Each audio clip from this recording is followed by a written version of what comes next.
Right bulletin లో breaking news చూస్తున్నాం. కరీంనగర్ కాంగ్రెస్ ప్రభుత్వంపై కేంద్ర మంత్రి బండి సంజయ్ సంచలన ఆరోపణలు చేశారు. ఇక కాంగ్రెస్ ప్రభుత్వం అంటే నీ కూల్చివేతలు అంటూ హైడ్రాపై ఆగ్రహం వ్యక్తం చేశారు బండి సంజయ్. కాంగ్రెస్ ఎంఐఎం పార్టీలు ఒక్కటి, ఓటు బ్యాంకు రాజకీయాలనైతే పాల్పడుతున్నారంటూ వ్యాఖ్యలు కూడా చేశారు.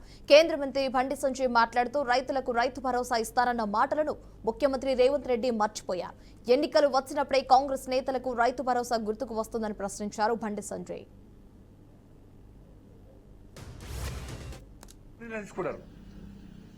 మున్సిపల్ ఎన్నికల్లో, గ్రామ పంచాయతీ ఎన్నికల్లో రాష్ట్రంలో వాళ్ళకి ఎక్కువ సరికి మేము రైతు భరోసా ఇవ్వకుండా కూడా మనకు మాకు ఓట్లేసారు. మాకు డిఏలు పిఆర్సీ ఏం అమలు చేయకుండా కూడా మాకు ఓట్లేసారు. ఉద్యోగాలు ఇవ్వకుండా మాకు ఓట్లేసారు. 2,500 రూపాయలు ఇవ్వకుండా మాకు ఓట్లేసారు. 4,000 రూపాయలు ఆసరా పెన్షన్ ఇవ్వకుండా మాకు ఓట్లేసారు. నిరుద్యోగులు ఇవ్వకుండా మాకు ఓట్లేసారు.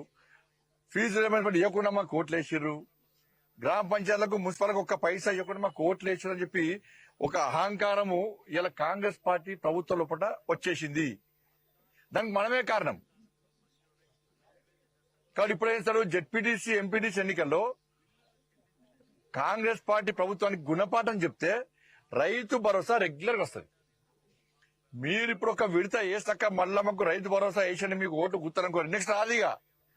ఎందుకంటే రేవంత్ రెడ్డి ఢిల్లీ చెప్పుకున్నారు, సార్ మన హామీలన్నీ గాలి కొలేస్తాం, మేము ఏం చేయకుండా ప్రజలు మాకు ఓట్లు వేస్తున్నారని చెప్పి అలా చెప్పొచ్చిండు. అందుకే నా కేబినెట్ సమావేశం జరిగితే రాష్ట్ర ముఖ్యమంత్రి స్థాయిలో ఉన్నటువంటి ముఖ్యమంత్రి గారు మిర్యాలగూడ సభలో రైతు బంధు వేస్తా 9,000 కోట్ల రూపాయలు రెడీ ఉన్నాయి వేస్తా అన్న ముఖ్యమంత్రి గారు నిన్న కేబినెట్ సమావేశంలో ఎందుకు దాని గురించి చర్చ జరగలేదు? రైతు భరోసా గురించి చర్చ ఎందుకు జరగలేదు?